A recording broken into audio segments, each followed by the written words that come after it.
Pada saat yang berbeda di dunia arwah, Tuan Kim Chang Ho dan para penjaga lainnya diserang lagi oleh para hantu neraka. Beruntungnya sang Raja Yumra datang menyelamatkan mereka, karena keberadaan arwah pendendam yang ternyata adalah adiknya membuat dunia akhirat menjadi kacau. Di saat yang berbeda, Kapten mendatangi markas tentara tempat sang arwah pendendam itu diduga mati di sana. Sang Kapten mencoba menyelidiki keberadaan mayat sang adik. Di saat yang berbeda, Tuan Kim berada di neraka kebohongan dengan tuduhan menulis surat bohong kepada anak temannya yang telah mati dengan berpura-pura sebagai ayah dengan membuat 98 surat dan membuat Dewi Kebohongan nyaris memotong lidah Tuan Kim. Namun di saat terakhir, sang Kapten melakukan telepati untuk melakukan pembelaan terhadap terdakwa melalui tubuh Dok John, sang asisten wali di dunia akhirat, bahwa kebohongan Tuan Kim adalah kebohongan dengan tujuan baik, dengan memberikan harapan agar tetap melanjutkan hidup kepada anak yang ditinggalkan oleh orang tuanya dan dicintainya, dan berharap surat itu mampu menyembuhkan luka kehilangan dan membuat Dewi Kebohongan memvonis bebas terdakwa dan mencabut dari segala tuntutan. Mereka akhirnya melanjutkan perjalanan menuju sidang selanjutnya.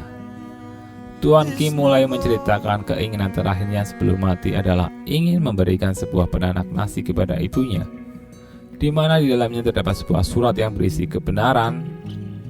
Saat Tuan Kim mengaku bahwa dia sudah memiliki istri dan anak demi membuat ibunya bahagia saat dia sakit parah. Di saat obrolan sedang berlangsung, muncul Kapten Kim mengabarkan bahwa ibunya masih hidup dan adiknya juga baik-baik saja di markas militer. Tapi kedua asistennya akhirnya tahu bahwa Kapten harus berbohong demi menjaga kelancaran sidang selanjutnya Kim Chang Ho, dan cerita pun berlanjut. Dengan Kapten Kim yang menelusuri kematian adik Tuan Kim saat wajib militer karena tidak sengaja tertembak oleh juniornya saat sedang piket berjaga.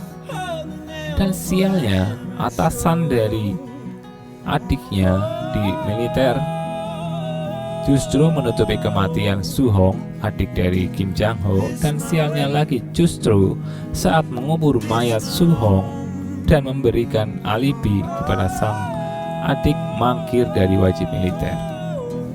Namun saat akan mengubur mayat Su Hong, mereka tidak sadar bahwa Su Hong masih hidup, dan itulah menjadi sebab kenapa Su Hong menjadi arwah penasaran.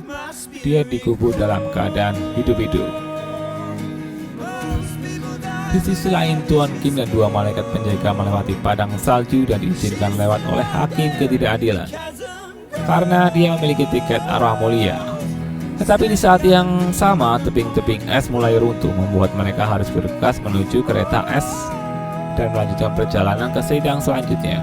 Salah satu malaikat pendamping justru salah mengucapkan kalau sang adik telah mati dalam wajib militer dan membuat sang kapten harus menghancurkan arwahnya agar tidak mengganggu dunia akhirat.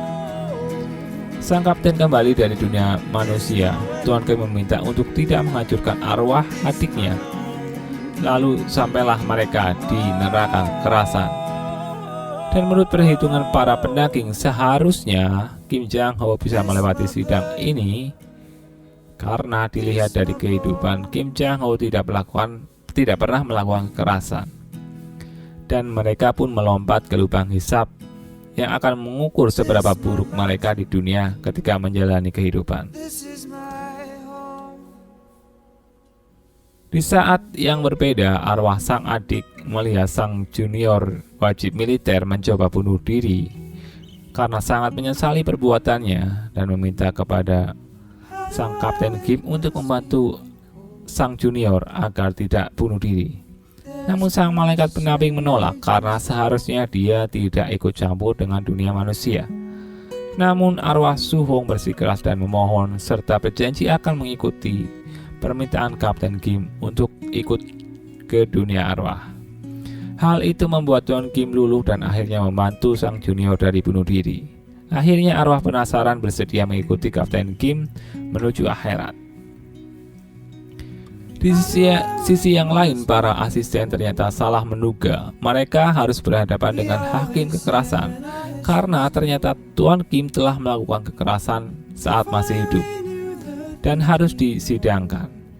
Ternyata semasa kecil Tuan Kim Jang Ho pernah memukuli adiknya saat ibunya sedang sakit. Ternyata Kim Jang Ho saat dulu sudah tidak tahan dengan keadaan ekonomi keluarga serta yang serba pas-pasan, dan keadaan ibunya yang sangat sakit, bahkan mengalami tunawicara. Sakit-sakitan ibunya itulah yang membuat dia bermaksud membunuh ibunya dan berniat untuk bunuh diri dengan adiknya dengan overdosis obat tidur. Namun sebelum niatnya terlaksana, adiknya terbangun dan memergoki Kim Jang Ho dan membuatnya melampiaskan semua amarahnya kepada adiknya. Dia memukuli adiknya bertubi-tubi hingga babak belur. Di posisi genting saat sang hakim akan menjatuhkan sanksinya, sang asisten memohon kepada sang hakim untuk menggabungkan kedua persidangan di persidangan selanjutnya. Jadi persidangan ini akan ditunda dan digabung ke dalam persidangan selanjutnya. Dengan konsekuensi, ketiga pendamping akan kehilangan jabatan mereka sebagai malaikat pendamping dan tidak mungkin bisa bereinkarnasi jika ternyata Kim Jang Ho dinyatakan bersalah dalam sidang selanjutnya. Selanjutnya mereka bertiga melanjutkan perjalanan menuju persidangan terakhir dengan melewati gurun abadi yang panas. Kim Jang Ho menceritakan kejadian saat itu. Dia mencoba membunuh ibu dan adiknya dan membuat dia melarikan diri dari rumah hingga tidak pernah kembali.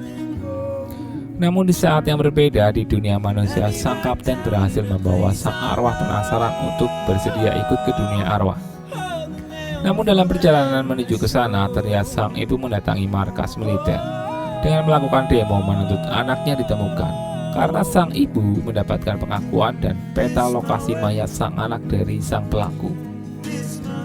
Melihat hal tersebut, sang atasan di wajib militer yang justru berusaha menutupi kematian bawahannya dan membuat sang ibu terjatuh dengan mendorongnya. Karena dia tidak ingin perbuatannya diketahui oleh orang lain. Hal itu tentu membuat sang anak sangat murka dan justru membuat sebuah badai pasir besar karena dia kembali menjadi arwah penendang. Dan hal itu juga berpengaruh ke dunia akhirat, membuat Kim Jang Ho hampir terjatuh ke dunia manusia. Namun sang adik saat melihat anaknya akan dalam bahaya, mulai meredamkan emosinya dan membuat semuanya kembali normal. Di saat terakhir, Raja Yumra muncul sebagai hakim terakhir di neraka. Tanpa basa-basi, Raja Yumra mulai membacakan vonis kepada terdakwa bersalah. Namun sang asisten wali meminta untuk ditunjukkan cermin karma untuk menunjukkan kejadian pada saat itu. Tergambar kejadian di masa lalu Tuan Kim Jang Ho. Saat itu dia berusaha membunuh ibunya dalam tidur dan adiknya berusaha melarangnya. Ternyata ibunya sadar dan tahu akan kejadian itu. Namun sang ibu hanya bisa menangisi. Bermaksud dari anak namun tetap diam. Jadi ibunya tahu ketika Kim Jang Ho berusaha membunuhnya. Sang ibu tetap terdiam saat sang anak mencoba membunuhnya.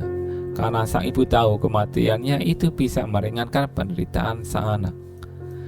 Sang ibu selama ini mengubur dalam-dalam ingatan pada hari itu, di mana sang anak tertuanya sedang berusaha membunuhnya.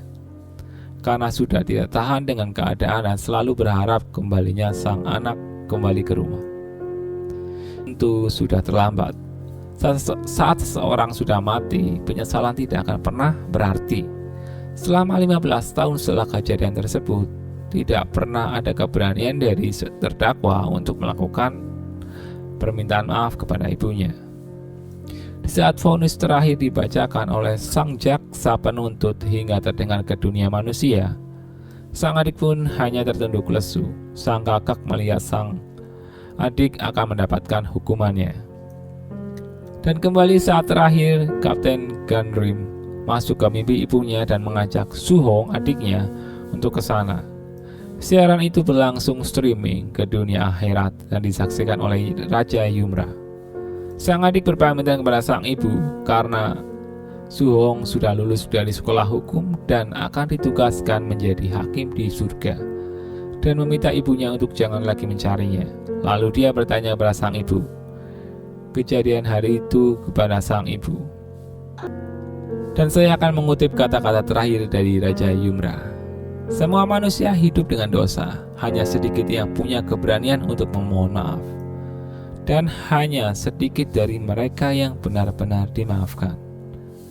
Keputusan sang ibu yang telah memaafkan kesalahan anak tersebut merubah pikiran Raja Yumra dalam menjatuhkan vonis kepada Kim Jang-ho bahwa semua dosa yang telah dimaafkan tidak akan didakwakan di akhirat. Sang hakim memutuskan Kim Jang-ho tidak bersalah atas semua tuduhan dan memerintahkan untuk segera berinkarnasi. Sementara di saat bersamaan arwah sang adik mendapatkan golden ticket sebagai arwah mulia. Dan film pun ditutup saat sang ibu mendapatkan sebuah kiriman paket yang dulu pernah ditinggalkan Kim Jang-ho untuk ibunya. Sebuah penanak nasi yang berisi surat terakhir Kim Jang-ho kepada ibunya. Dan tentu ketiga, malaikat itu mendapatkan tugas untuk mengawal Kim Su-hong, adik dari Kim Jang-ho, karena dia terpilih menjadi